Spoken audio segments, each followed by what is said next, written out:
quick outline of what I want to talk about today. A little bit of an introduction to the field, what's current in the topic of release control and test-driven development. Some people think about version control. That's a part of release control, and I like to take a little larger view because I think it's really important. We'll talk about what's at the state of the art that I can see today, a bit about software and hardware items that you'll see if you're working as a release engineer.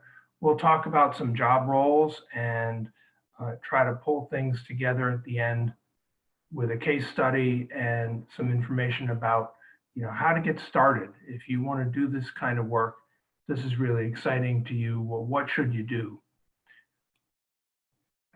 So I think that release control is really fundamental to the field, right? You can't do software development for real if you can't control your releases. And I consider release control to be everything that you do to build your software, deliver it, identify it, right? Which is oftentimes what people think about when they talk about version control. Test it, keep track of it, and preserve all the software artifacts, all the files and source code and things that you produce that go into a software product. And that's a little bit bigger view than just version control. And I hope that you'll understand why I think that way as we go through. So version control and release control is really central to software development. So the trends in release control really follow the trends in software development, moving faster and faster and faster, right? We don't have development cycles of months anymore. We got them down to weeks. Now we have development cycles of maybe a few minutes, an hour at the most. Release control has to support agile development because agile methods, that's the way people make software today, right? Bottom line. Release control oftentimes means controlling development at a global scale. I'm sitting here near Boston. I've got an audience in India, and this is considered perfectly normal. And that's the way it is in the software industry today. Release engineering is moving to the cloud, right? We're adopting these concepts of continuous integration and continuous delivery. We'll talk a little bit more about that, what that means in a few minutes. And of course, the really hot topic that affects release control is DevOps, this merging of development and operations. No longer do we create some software, package it up, and throw it over the wall to operations engineers who put it into production. And of course, to help all this, there's orchestration tools and what I call extreme automation. The level of automation that, for example, allows Netflix to fail over in the event of a problem in about 7 minutes worldwide, which is really kind of cool, right? And release engineers are the ones who get to do that fun stuff. So what's the state of the art? What are you going to see if you're a developer or you're a release engineer and you're working with really what's current? Well, it starts with an integrated development environment. What started as a simple text editor, they're a lot more complicated now. If you develop on Windows, probably the most popular environment that I've seen is Visual Studio from Microsoft. That's primarily a Windows application, and it's for Windows development. But if you've looked at the new versions of Visual Studio, and there's a community edition of it, if you don't want to spend lots of money for a license, there are lots of components that allow you to develop for Linux and for mobile devices built into Visual Studio. As Microsoft recognizes that the world of development's a lot bigger now. Visual Studio Code's a little simpler. It's an open source project. It's also supported by Microsoft, and it is extremely popular. Eclipse is still out there. Eclipse is an IDE based on Java. it's got dozens and dozens and dozens of plugins and extensions, and that's pretty cool. Now, it's fading a little bit in popularity from what I've seen, but I still think it's important because Eclipse is the underpinning for a number of editors and development environments, particularly in some niche areas. I'm thinking of tools like Code Composer Studio from Texas Instruments for digital signal processors and their lines of ICs.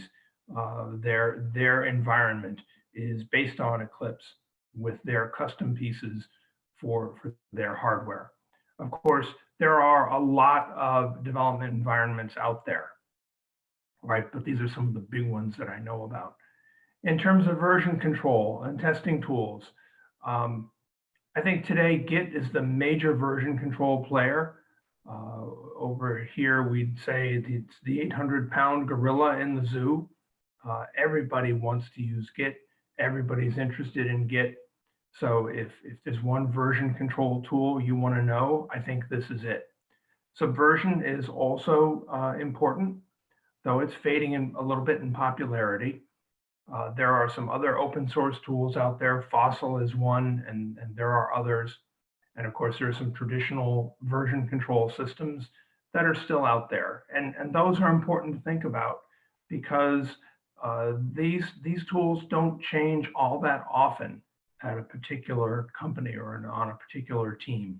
Once you pick your version control system, that's an important decision, and you want to make it carefully. What else is state of the art? Well, a lot of infrastructure tools are now integrated. Tools like GitHub and GitLab, right? They bring together version control and build and issue tracking and some testing just to make it easy so you don't have to put your environment together piece by piece. And of course, test-driven development is really the best practice. We'll talk more about that. The key idea is write tests first, and we'll see why that's important. Now, we talked about release control. Where do you run this? Where do you actually do all this work? Where do you run all this software? It's a mix. You'll see lots of equipment on premises, right? Stuff in the back room, systems in the back room, in the data center, or you'll see it in the cloud. You know, everything running in Amazon or Microsoft Azure, or you might have a mix. And of course, what's really making release control interesting is that containers are everywhere. Docker is everywhere. Kubernetes for large installations is all over. Nowadays, it's not uncommon. Rather than installing a compiler and a linker, you just bring down a Docker container, run your build, and you're done. It's really interesting stuff.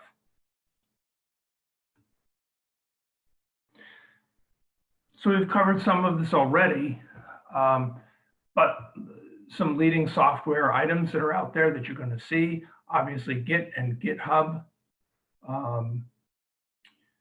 Git is the source code control system itself. GitHub is a hosted provider, which is now owned by Microsoft. And there's obviously a free installation for that, and then there are paid subscriptions. It's version control as a service, and it's actually pretty cool to use. Subversion is very, very popular. It was invented as a better CVS, going even back a little further in history. It was originally built by CollabNet, and now it's an Apache Software Foundation project. It's older, probably about 15 or so years now, and it doesn't get as much press as Git does, but it's still important. There are many companies that are using it, relying on it, and it certainly has been battle tested. Commercial tools are out there, and again, these don't get as much press as the open source tools do, but they're important. Remember that what your version control system, if you write software for a living, if your company is selling software, you bet your business on your version control system. So you want to make sure you have a good choice. So these commercial tools like ClearCase and Perforce, they've been around for a long time. They can be very expensive, but the support is excellent. They're battle tested, and you will see them in the industry. And then, of course, for containers, the big, that 800-pound gorilla in this space, that's Docker. And for orchestrating an entire system built with containers, Kubernetes is where you want to be. Hardware is kind of an interesting thing. Now, if I were working in a mechanical engineering field, then there'd be certain hardware providers, Texas Instruments, my favorite provider for digital signal processors and whatnot. But with release control, it's a little bit different. There's two questions to think about. What's in your infrastructure? What are you using to run the business? And what platforms do you support? What I'm seeing more and more is that Intel, the x86 architecture, that's pretty much won the day. I've seen entire businesses run on the x86 architecture, lots of servers running Linux. It used to be, I think, because it was easy and cheap to get in. Going way back 20 odd years ago, lots of people were looking at Linux and thinking it was an interesting thing to play with. Now I think it is certainly could very well be the most important server operating system out there. And people talk about commodity hardware when they talk about Intel devices and Intel CPUs. Dell, Lenovo make servers. HP. There are a few niche players out there that are making servers, particularly those things aimed at storage and what have you. There are a couple other hardware architectures out there as well. The Power architecture from IBM, generally you'll see that running AIX. Itanium from HP, running HPUX, Spark. These, I don't really necessarily want to say these are dying, but again, they don't get as much press. Mainframes are out there, and you might be surprised at that, thinking that the mainframe architectures are 40, 50, pushing 60 years old. Nowadays, mainframes are still out there. They're commonly hypervisors for Linux. There are many, many opportunities, lots of organizations that will install a big mainframe and then subdivide it into 10 or 15 or 60 Linux virtual machines. Mainframes have had virtualization since 1972 or thereabouts. So, when we look about virtual machines and virtualizations and we think, oh, this is really cool. Well, everything old is new again. And then, of course, the question of what platform do you support? Just because you've got Linux servers running your back end, running your version control system, running your build boxes, doesn't necessarily mean that that's what you send your product on. So are you building for Windows? Are you building for Macintosh? Or are you building for some embedded system or some mobile device, right? So there are two different hardware questions to look at and to think about.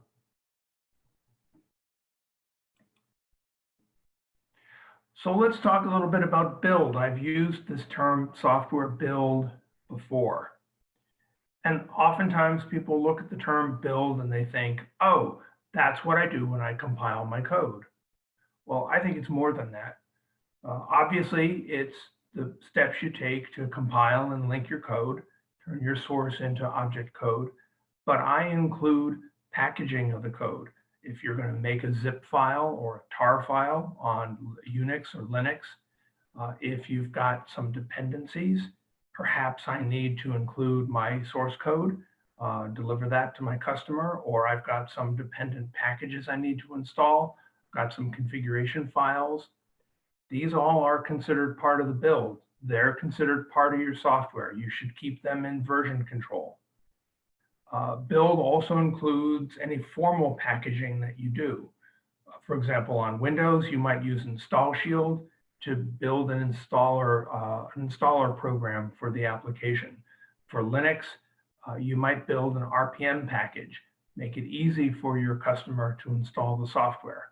That's all part of the build.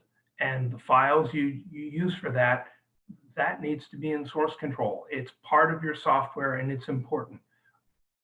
What I like to think about, what goes in the build, what needs to be protected, whatever you need to create a new version of your code, that's part of your build and you need to treat it that way. Now let's talk about versioning.